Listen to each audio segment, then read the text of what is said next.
interesting webinar. Without further ado, I will just start into the presentation on the role and structure of coal commissions, best practices from around the world, maybe also worst cases. Let's see how the discussion is going. The presentation and the insight I will give now are mainly based on two publications that I will put a bit of self-advertising on. It's about where we compared some coal commission, and the other is a research paper, a more in-depth case study on the German coal commission. And this is also kind of the structure of this presentation, that I will give a bit of insights into the German coal commission, but then also compare this commission to 3 other commissions and find out and tell a bit more about coal commissions and how are they used in phasing out coal and other fossil fuels. The question that we are interested in when we analyze this coal commission, and I think which are also interested in general in the coal phase out, is how can we govern a timely and just phase out of fossil fuels regimes? And we put a pressure on this timely and just, which means that we want to phase out soon to comply with the Paris Agreement, but also just. So not only in an economic sense, but also in a socio-economic and social aspect sense, to put justice into the phase out of fossil regimes. And stakeholder commissions are maybe a useful political tool to govern a timely and just phase-out commissions, and all around the world, those commissions are increasingly being set up to discuss coal phase-out pathways. For example, in Chile, Germany, Canada, and Czech Republic, those are the commissions that I will focus on in this presentations. And we ask ourselves if these commissions are a useful political tool to govern timely and just phase-outs. As I said, I will firstly give a brief overview about the German Commission and the context, and then give also a brief background on similarities and non-similarities of these 4 coal commission, and finally give some concluding recommendations maybe on future commission setup.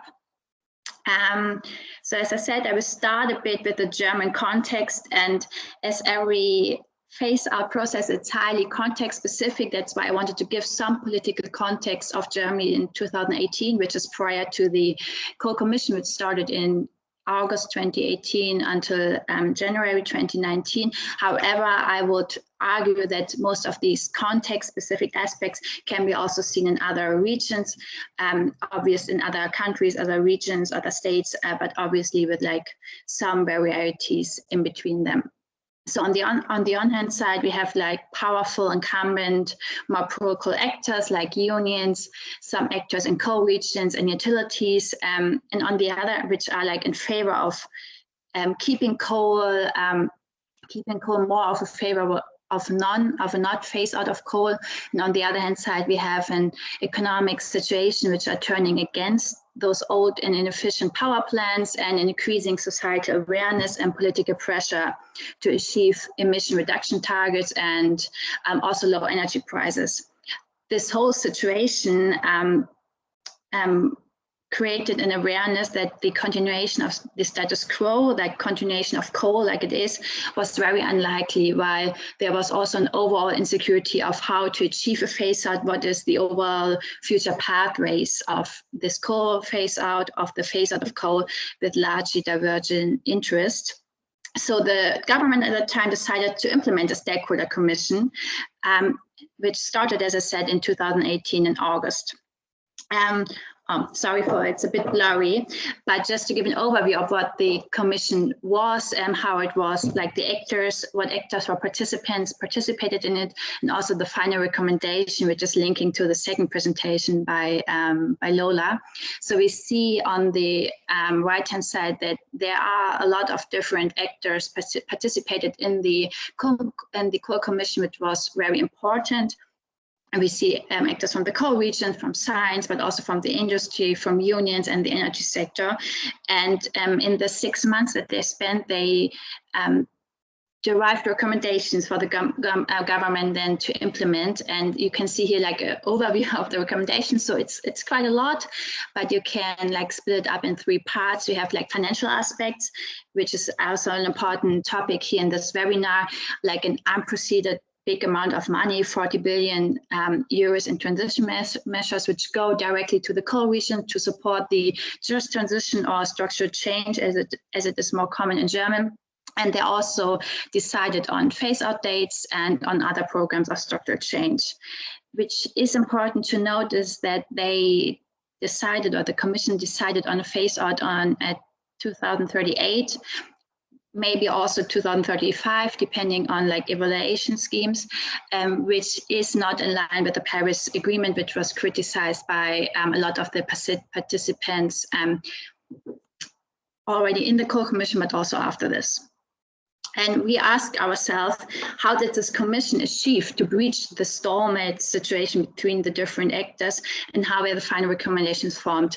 Due to time constraints, obviously can't go very deep into this topic, as I also want to shed light on the other commissions. But coming from this like research perspectives, we always look in literature, so what kind of framework could help us to identify how this Commission worked, and what are like principles that help to achieve the recommendation, that help to achieve like a consensus among the stakeholders. And what we took is like this collaborative governance framework, which you can see, because it encompasses a lot of different aspects which are important in analyzing like, such a commission. We have like the system context, which are basically the socioeconomic political aspects, which are also talked about. We have the regime, which is kind of the government, which is where the commission is embedded in. We have drivers coming from outside, like societal pressure. Fridays for Future was getting increasing attention during this time. And then very important, we have the dynamics in the commission, which are very important for the participants to build trust. Whose leadership organized? How are the negotiations taking place? Are they more private or more open? Which then leads to action and finally an impact in form of a law. And we took this framework to analyze what helped, what was good in the commission, what was not good, what helped to achieve breaching this stallment, and like very broadly speaking, we saw that the commissions and this collaborative environment, people coming together, sitting on a table, overcame the contestations that were before this by building trust and understanding among actors. It was the first time for some of the actors to really sit on one table and speak to each other, kind of. Very important was also providing financial incentives, which aligned with the economic interests with the coal phase out. For the region to make it more acceptable, which is also feasible due to the Germany's economic strengths at that time. The broad stakeholder representation that we found was also very important. However, I have to mention that there was not a really gender balance, and criticism arose that, for example, youth were not represented. Very important in the German context was also that the Commission was driven by this unique context that this consensus was seen as the most beneficial strategy. There was no other way that actors perceived to have an impact on the coal phase out, which really drove this whole negotiation process and discussions in the commission. I just now coming back to the other cases, to the other commissions. I can't really go into detail how they were set up, but I wanted to point out some like similarities and differences which are important when analyzing if a commission worked, if a commission does not work. Overall, we see that stakeholder engagement was very important in all commissions. However, there were like different levels of stakeholder. In terms of Germany, Czech Republic, and Chile, we see more like high-level dialogue with like representatives from institutions. While we see in Canada, the Commission really worked with the engagement of workers and citizens. There were a lot of town hall meetings. People from the regions were invited to take part of the discussion, which really affected also the outcome. Linking to the second presentation, compensation plans were important in all commissions for affected workers, regions, but also companies. They were seen as an aim to justify the phase out, to achieve a broadly accepted phase out, and find acceptance for the recommendations. One big issue is that in all participation processes, not only in stakeholder commission, is how are the recommendations implemented afterwards. And in all commission, we see that there are no clear rules for legislating the recommendations after work, and even in Czech and Germany, where they were like very much altered afterwards, which raised a lot of criticism and kind of destabilized the acceptance which was there before. Again, coming back to the question, so are commissions now a useful tool to govern timely and just phase out? Broadly speaking, we can see that commissions foster social dialogue and inclusive deliberation, which is important when we're talking about a just transition in phase out policies. It can lead to broadly accepted policy proposals for just transition and structural change. However, also we see that commissions alone not ensure maybe phase out in line with the Paris Agreement, which leads to the point that political leadership and emission targets are very crucial. We also see that commissions cannot replace political leadership, and emission targets and like this very forceful, ambitious political leadership is very important for long-term planning. If commissions are misused to delegate political responsibility or even delay climate action, they can increase the cost and reduce the legitimacy and stability of the eventual outcome, which is like a very important point, also coming back to this German case. The outcome hinges on the member selection, saying what kind of members are presented. Also coming back to the question, which can be answered with Menti, like who should be taking part in those commission, why this is important. And in this sense, it's also very important to balance inequalities in terms, for example, of negotiation power, of other resources, which are happening in the commissions, to really get a level playing field for all members to participate equally in the discussions. And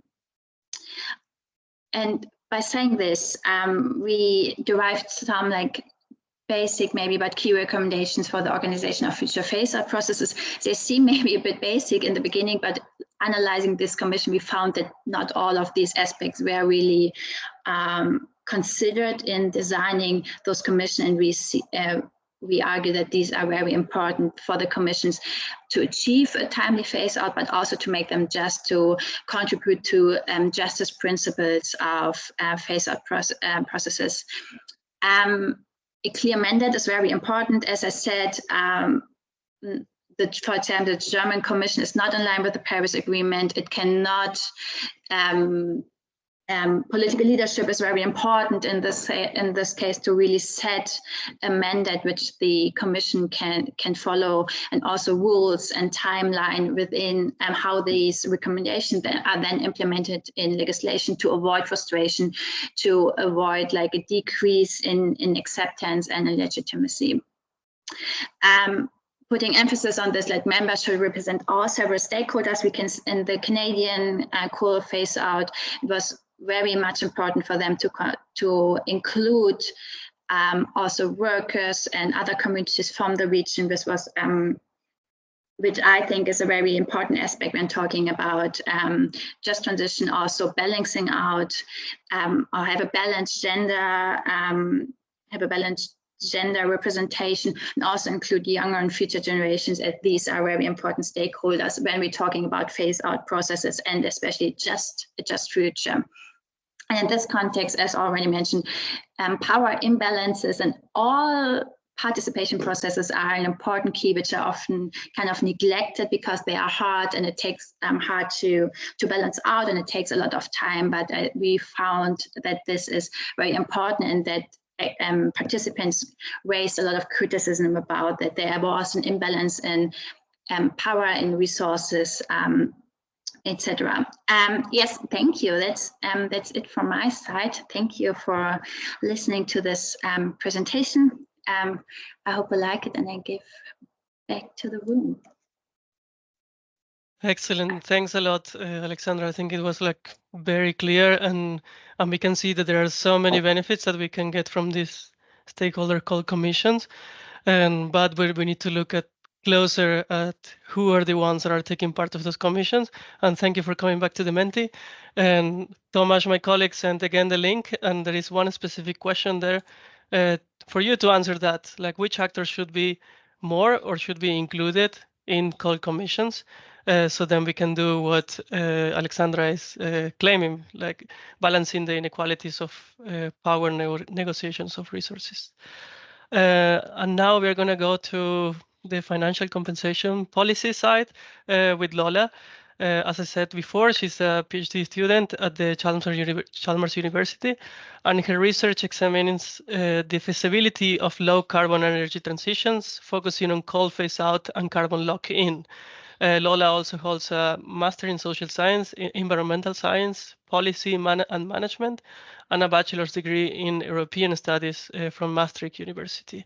So Lola, the floor is yours.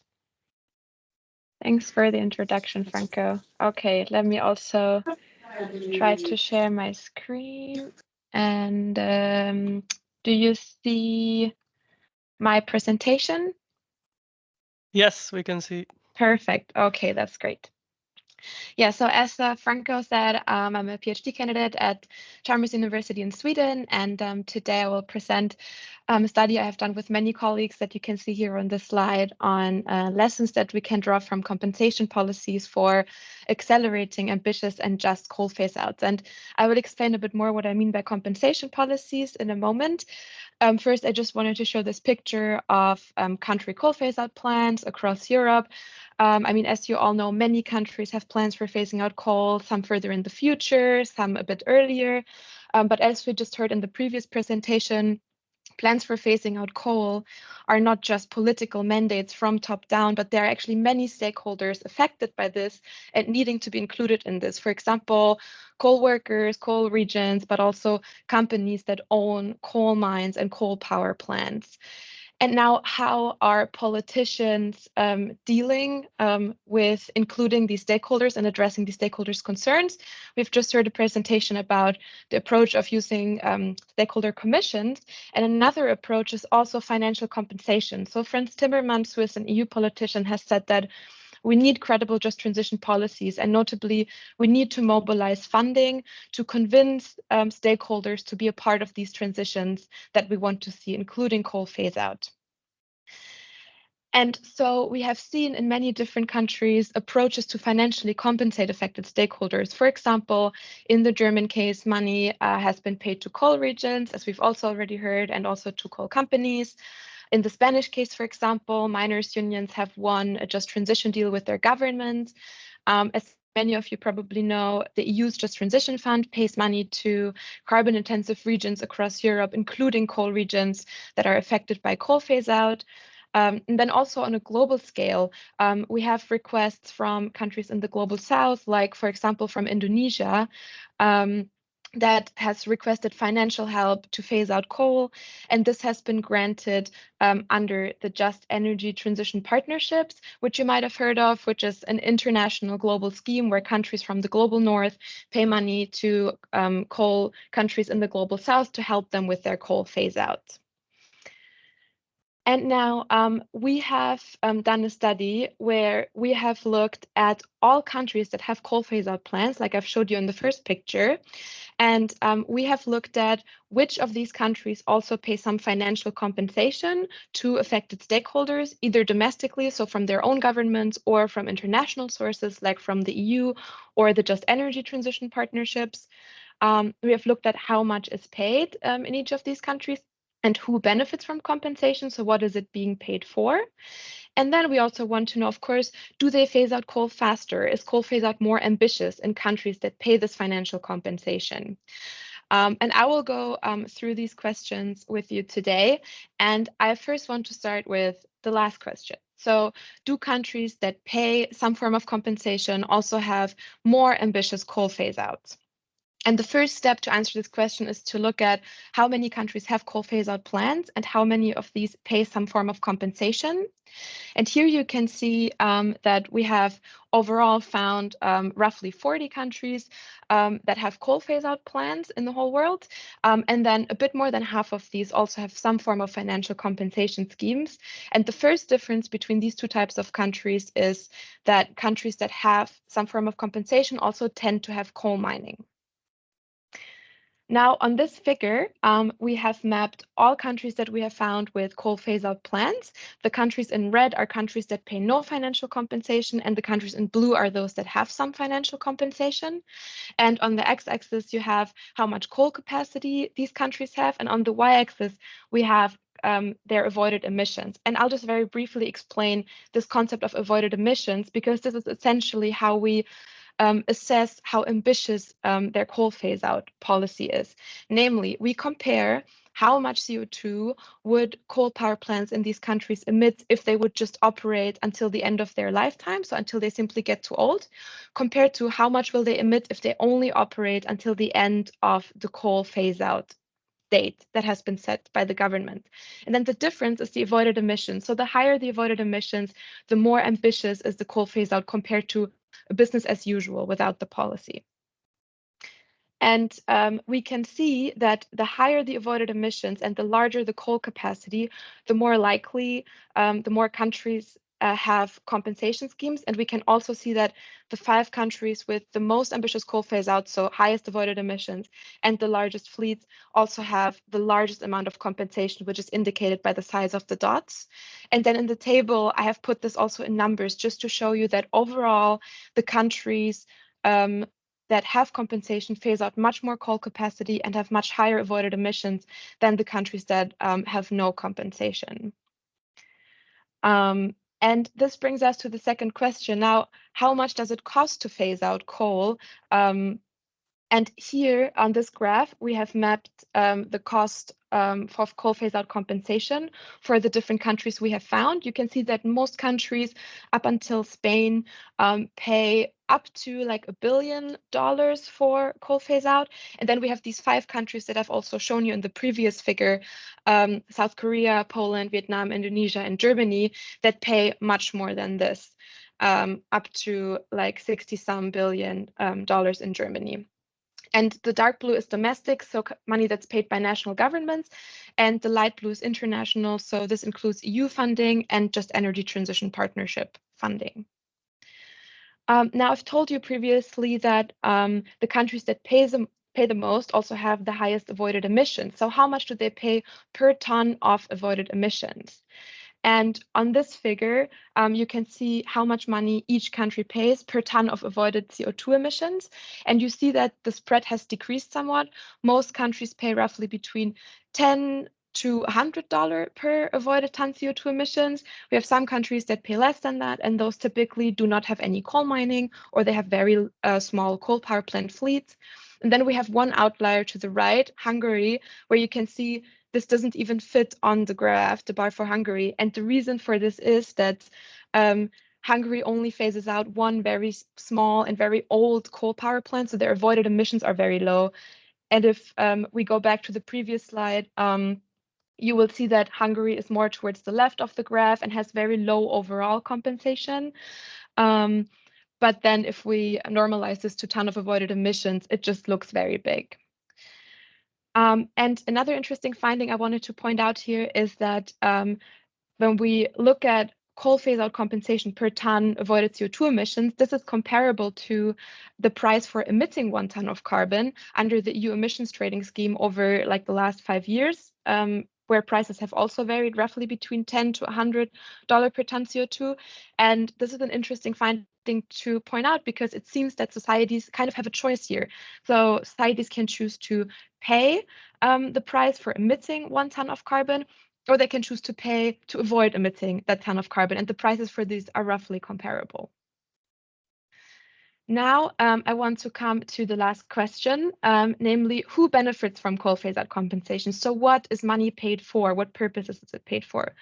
And you can see here that we have kind of categorized funding into 5 different types of support, plus the JET-P funding that is directed to national governments, like I mentioned before.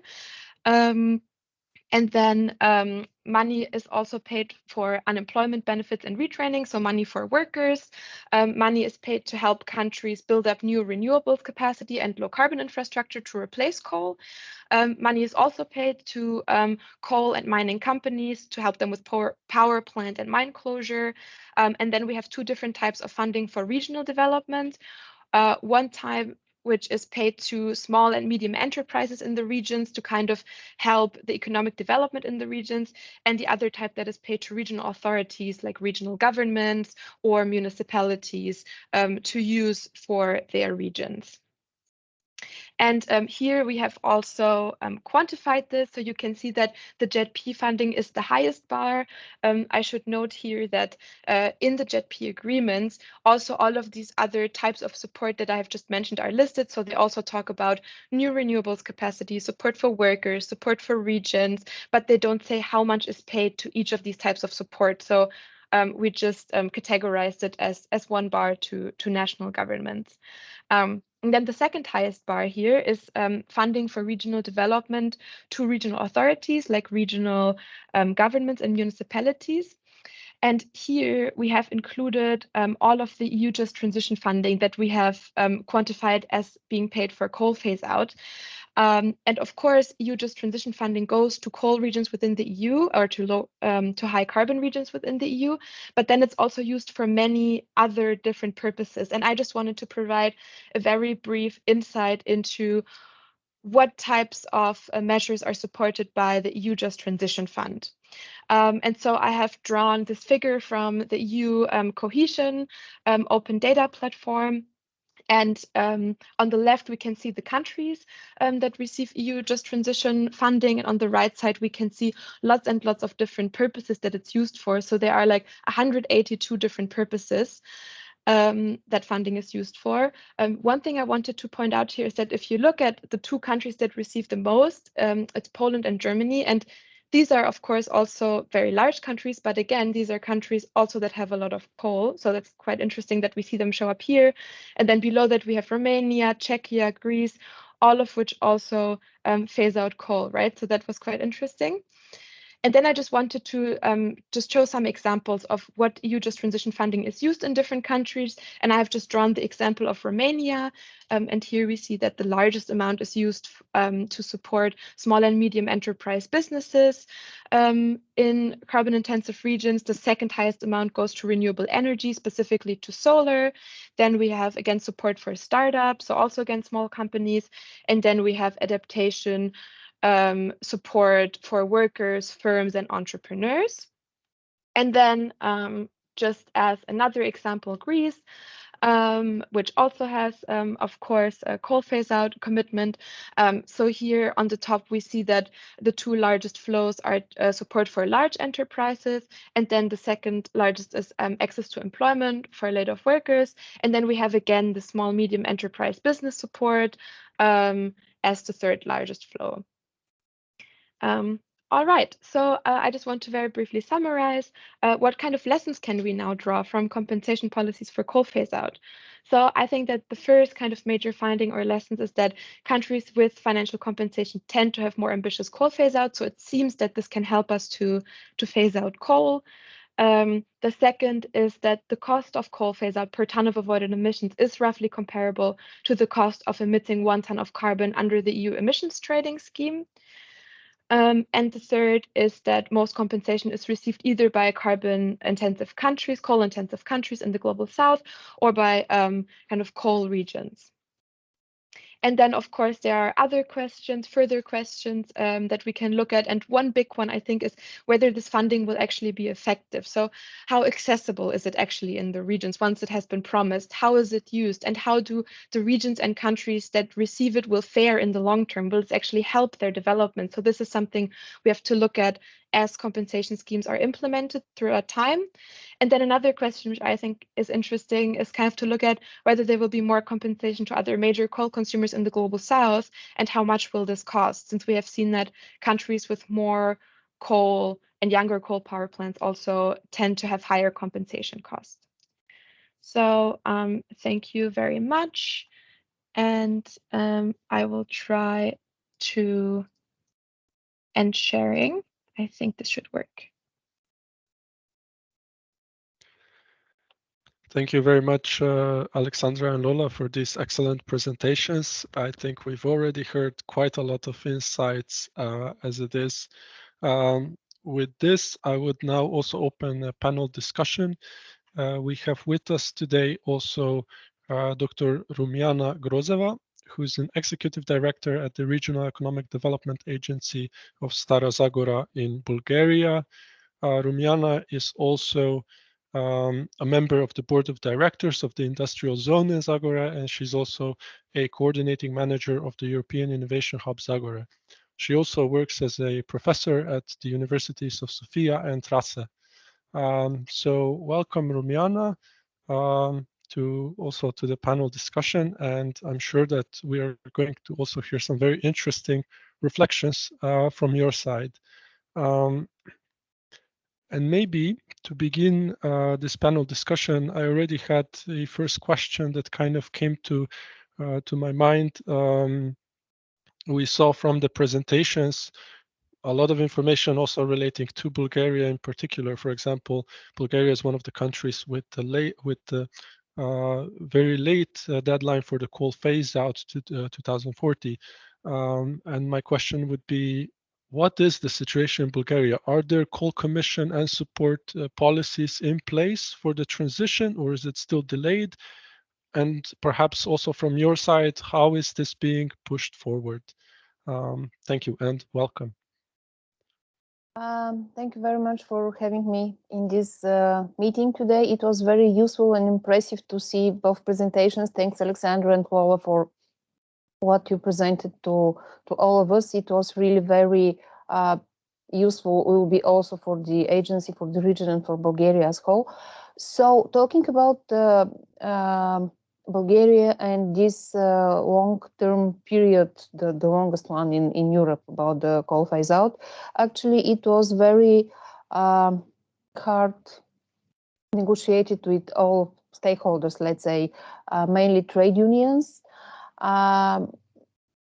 Politicians, probably you know that in Bulgaria last 2 years we have several rounds of elections, national elections, and during the caretaker government period it was actually not possible to have some significant progress in dealing and negotiating with the stakeholders of regional and national level, and 2040 is a year which is, let's say, considerable for most of the stakeholders as some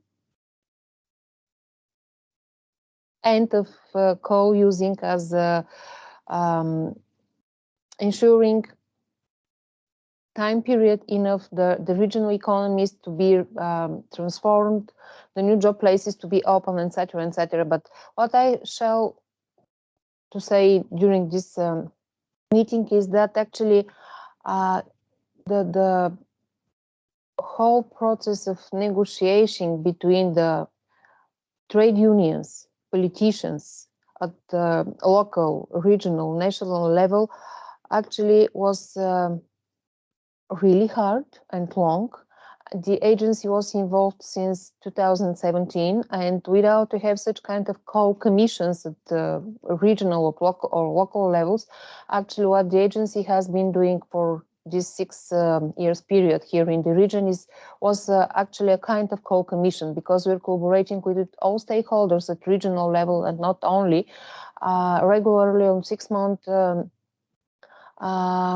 periods, at semester period, discussing what is possible, looking for good and not so good practices and lessons which to be applied or avoided at regional level, because actually The region of Stara Zagora is the largest coal region, not only in Bulgaria, but also here on Balkans. And we're talking about around 15,000 people directly involved in this industry. I mean, mining company and 4 thermal power plants, but this is just one part of the case, because we have 3 municipalities here in the region, which is expected to be most affected by the transition, by the coal phase out. The municipality of Stara Zagora, the largest one, not only in the region, but also in Bulgaria. And the effect here will be mainly from the job places point of view, because actually around 70% of people directly involved in the mining complex, thermal power plant complex, are coming from the city and municipality of Stara Zagora. And we also have 2 rural municipalities where actually are located the main territory of the mining company and the thermal power plants. Rural, very small, heavily depended by the functioning, by the operating of this complex, because around 50% of the local budgets for both municipalities are coming from the mining company, from the thermal power plants. 50%, not nice. And we should find some solutions which to be sustainable, which to be applicable, which to be implementable in these areas, in order to provide not only job places for people, because the one of the most dramatic scenario is that 10,000 people with their families will leave the region, which is not also nice, but for people it's a kind of decision, it's a kind of solutions.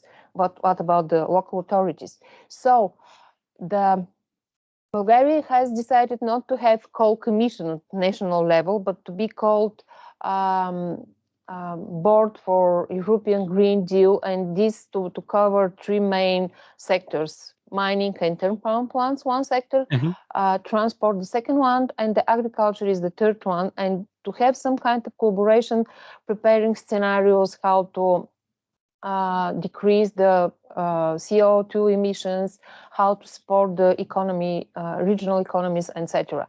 And in spite, we have some agreement that 2040 is okay as a coal phase out year. Actually, part of these thermal power plants will be closed now, one of them in the end of February this year. The next one is expected to be closed 2026, seems to me. And of course, the closing of these thermal power plants is reflecting also the mining company operation, and there is also decrease of the coals, which is digging every day. So I couldn't say that we have some strong agreement in the society about the coal phase out. Yes. And still working on that. Also here in the region, you know that we have organized for social policy dialogue, talking about new energy mix, new jobs places, new industries to be attracted. Now we're expecting to be established regional subcommittees relating with the Just Transition Fund support for the 3 coal phase out regions in Bulgaria. And it's supposed that in these subcommittees, also as in the National Consultancy Board of the European Green Deal, will be involved the stakeholders from so-called quadruple helix model. Authorities, yes. Local, national, businesses, academia, and NGO. And I hope that the agency also will participate in this subcommittee for the region of Stara Zagora. So essentially what we are hearing is that in relation particular to the, let's say, decarbonization, since the coal industry plays such an integral role, the focus is really more on job diversification and new job creation, and also economic diversification. That's like the main point, rather than just purely, let's say, energy aspects. I would maybe... Yes, just to clarify, yes, this is why the agency is now implementing a start mechanism support here in the region, working on a strategic framework for diversification of the regional economy in order to open new job places, but also to support more sustainable source of energy to be established here in the region, working with businesses and local authorities. So yes, the main focus is job places, but these job places to be green, clean, and sustainable.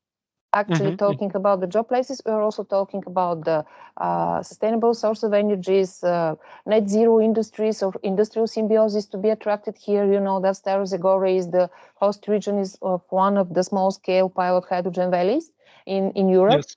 And this European Digital Innovation Hub is also oriented, targeted, focused on the test before invest in clean hydrogen, and it's acquaintance in different industries and etc.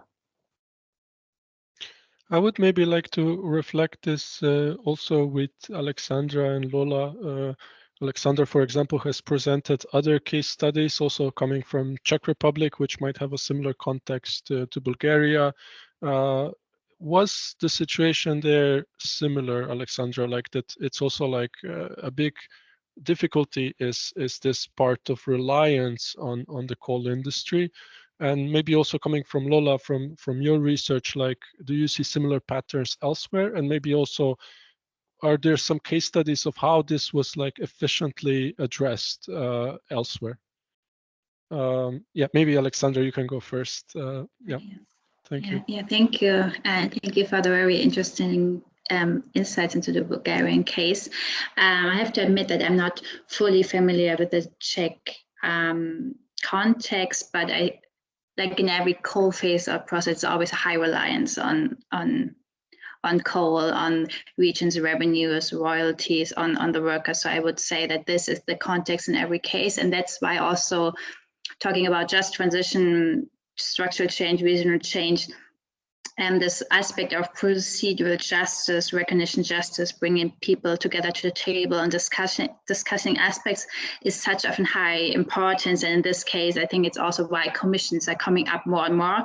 And the case that I described, I would also say it's kind of a commission. Like it depends on how you frame a commission. I think the advantage of a commission could be that it's a fixed time frame. So you really put a lot of emphasis on.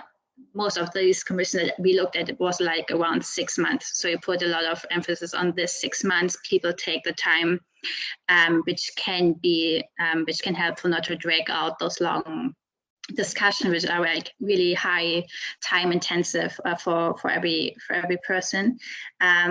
And also what you said with this financial compensation, I think Lola can talk more about that, what we see in Germany. I'm looking more into the Lusatia region in Eastern Germany, that it's very important how these financial compensations are transferred to the region, like who makes the decisions. Are they set up in a commission, another participation process, and who receive these financial compensation? Because you said like maybe people are leaving the region, which is not the aim of a phase-out process. So how are these aspects, how are these finances put into place in this region? Is it more like technical, economic aspects, which I would frame like hard infrastructure, roads, which are important, or are they also put into more culture, social infrastructure, which is like seeing from especially Lusatia case, but also other cases around the world, which is very important in coal regions in general, to emphasize also this social culture role to make people not leave the region in general. Which is hard to do, obviously. Like I hope so that the people will stay here. I'm very satisfied to see that among the participants is the Deputy Minister of Regional Development of Bulgaria, who is responsible for the Just Transition Fund priority axis in the program, which should fund these plans in 3 regions. But yeah, we have still a lot job to do in order to keep people and businesses here. Maybe on that note, even a follow-up question, Rumiana, because you mentioned in terms of financing that there isn't strong support from the national government in Bulgaria. What about, for example, European funds? Is there financial compensation available and accessible from the side of European Union? And how accessible are those funds for the region? Actually, I couldn't say that there is no support from the national government, but the main support at this moment is discussed to come through by the Just Transition Fund, and what kind of financial compensation will be prepared, I couldn't say at this moment, because actually the Just Transition plans are focused more on job places, but it means reskilling, supporting for start own business, support of women of these families, or women who are directly engaged now in the turnaround plan complex, and support for small and medium-sized enterprises to start to diversify their activities, what they're usually doing, or to be more green, investing in solar, in wind, if it's or hydrogen, it depends. And if it's could consider as a kind of compensation, actually they're focused on the main affected groups. And large companies will also be available for funding, but there is some preconditions that should be met before that, because while the investigation of the potential effects of the economy has been done by PwC as a consultant selected by the DG Reform, the results actually demonstrated that the small and medium-sized enterprises in the region will not be enough to provide the job places necessary to replace the existing one in the turnaround plan complex. So we're still planning, but the first calls are, let's say, in preparation. Probably they're already completed and should be discussed within the stakeholders. But yes, the first are focused on job places, actually reskilling and upskilling of workforce, because it's important also for the businesses already established and operating here in the region. And the second main focus are the small and medium-sized enterprises to diversify their facilities, activities, etc.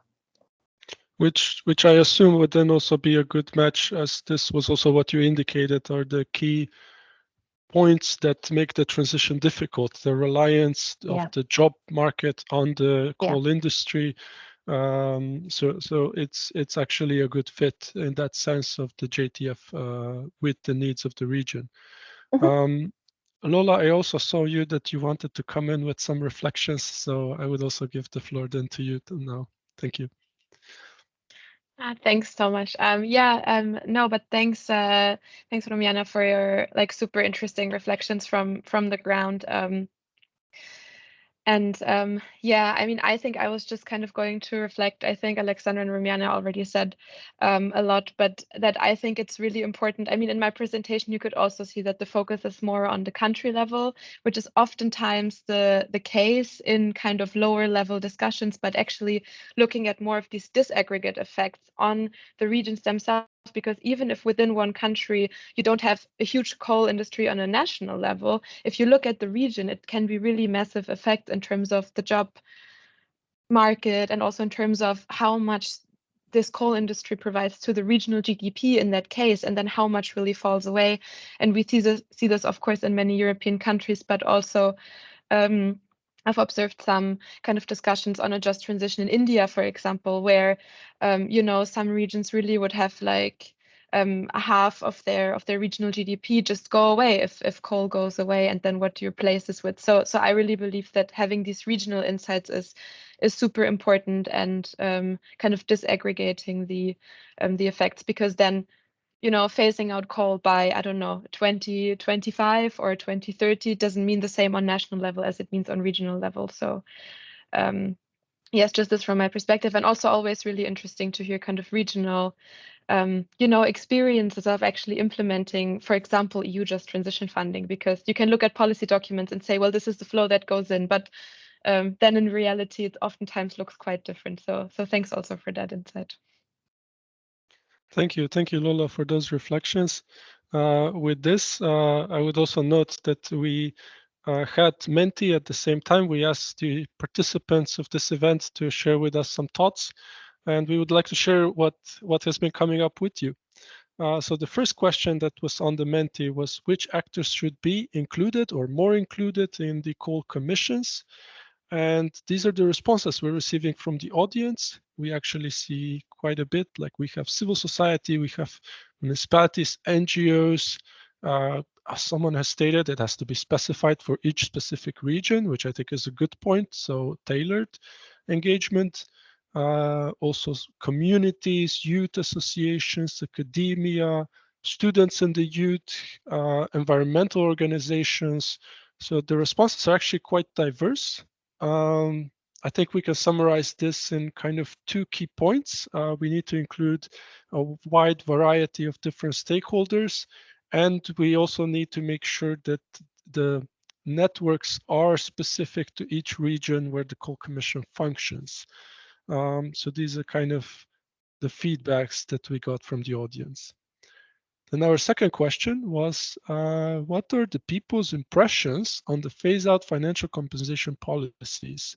And we had the word cloud, and the message that's popping up in the middle is that they should be focused on the mining companies, and that they need to work also on subsidies for jobs and reskilling. Someone has noted that current financial compensation policies are still insufficient, and that there is a need. I see needed written many times. And then how accessible are compensation policies? And we got some responses here. It seems like people mostly have an impression that access is quite difficult. So this is a good reflection, perhaps also taking forward to the European Commission, that the current structures are not ideal because the financial compensation is not easily accessible and regions struggle with the access. Then we had some responses and some questions. Someone has noted that, yes, sustainable change is an extremely challenging process, especially in the initial phases before they start off. Someone has noted communities have long been neglected, so the focus should be on the communities in coal regions and not just the industries. And then we also have one question for Lola Nake. Lola, would you say that financial compensation is sufficiently comprehensive? So it goes across different sectors. Also, for example, yes, looking at energy sector, does it encompass renewable energy, energy storage, grid upgrades? That's the question from the audience. What would you say on that? Yeah, thanks for that question. I think I can't quite answer it comprehensively. So from what we see in terms of specifically coal phase-out compensation that we have looked at, so compensation that is directly related to coal phase-out, it's not a very big part. It is there, and I think it is especially there in countries that have large coal power plant fleets, and maybe also deal with the rising energy demand. So we see this also especially in countries of the global south, where we see kind of more of a focus on replacing coal energy. But the reason I said I can't answer this comprehensively is because, of course, there is also kind of independent of the coal phase-out policies, right? There's also funding for renewables as well, which we haven't specifically looked at for this study. So I would say that probably to answer this question, you would also have to look at these other policies and what does the country generally do to build up renewables and build up the grid. Yeah, so I hope that somewhat answered the question. Yes, thank you. Thank you for your reflections. We are unfortunately running short on time. So before we close, I would just like to reflect that we have some events upcoming. So this was our 9th webinar. We will have a 10th webinar coming up towards April, sometime in April. And for that, please sign up to our newsletter, follow our social media channels, and you will be informed about the event. In the meantime, we also have 2 in-person events coming.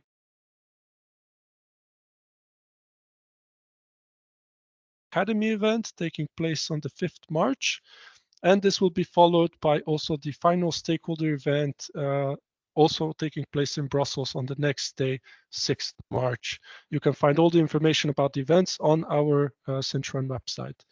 And with this, I would like to thank you for your participation at this webinar and wishing you also a good rest of the day and a good rest of the week. Thank you very much. Thank you very much. Thanks very much for organizing. Thank you, everyone. Thank you. See you next time.